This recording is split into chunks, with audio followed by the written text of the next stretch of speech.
This is Michelle Leahy with Reedy Press. Today I'm joined by Teri French, author of 100 Things to Do in Tulsa Before You Die. Teri has lived and played in the Tulsa area for over 30 years.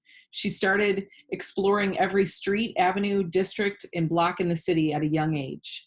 She's established herself as an authority on folklore and urban legends. Teri, thank you so much So I'm excited about your book, 100 Things to Do in Tulsa Before You Die. Not out yet, but soon to come. Talk to me about the way, how you chose the places in your book. Well, I moved here when I was 15, and so one of the things that one of my best friends and I used to do is get in my car and drive around downtown Tulsa.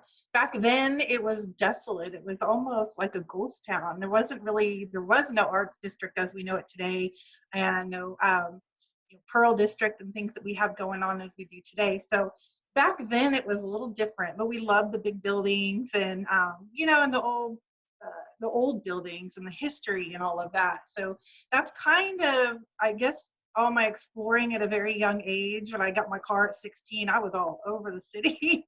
And I think that is kind of how I got to know the city so well. Yeah. So what would you say are some of the more unique entries in your book? Some things that maybe longtime Tulsa residents will be surprised to find.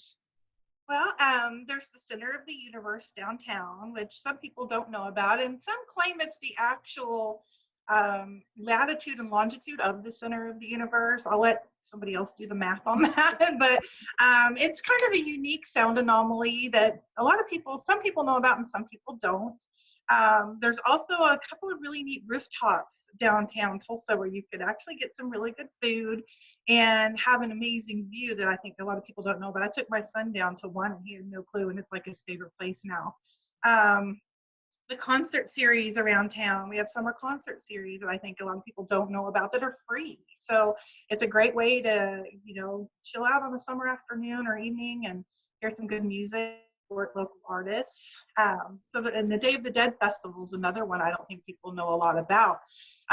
It's November 1st. It's a very big holiday, and we have this amazing culture down there that has a whole big setup of altars and stuff. So it's just a really cool thing to witness.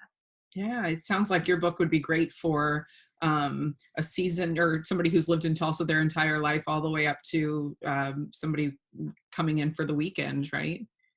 Yeah. And so, Teri, what do you hope your book tells people about Tulsa? I hope that people, when they visit these places, some of the locations I mentioned, they'll notice that a lot of these places Tulsa is a very entrepreneurial city.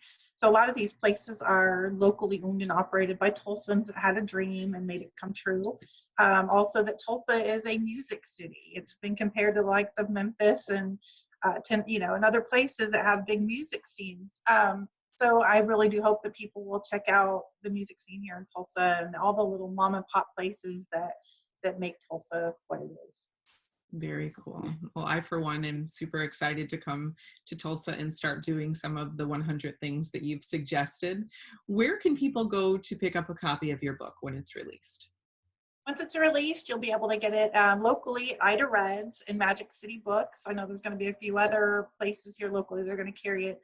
Of course, Barnes & Noble, Reedy Press website, and my website. And what is your website in case people want to connect with you? They can go to terifrench.com, TERIFrench.com. Awesome. All right, Teri, thank you so much for your time and for writing such a cool book about Tulsa.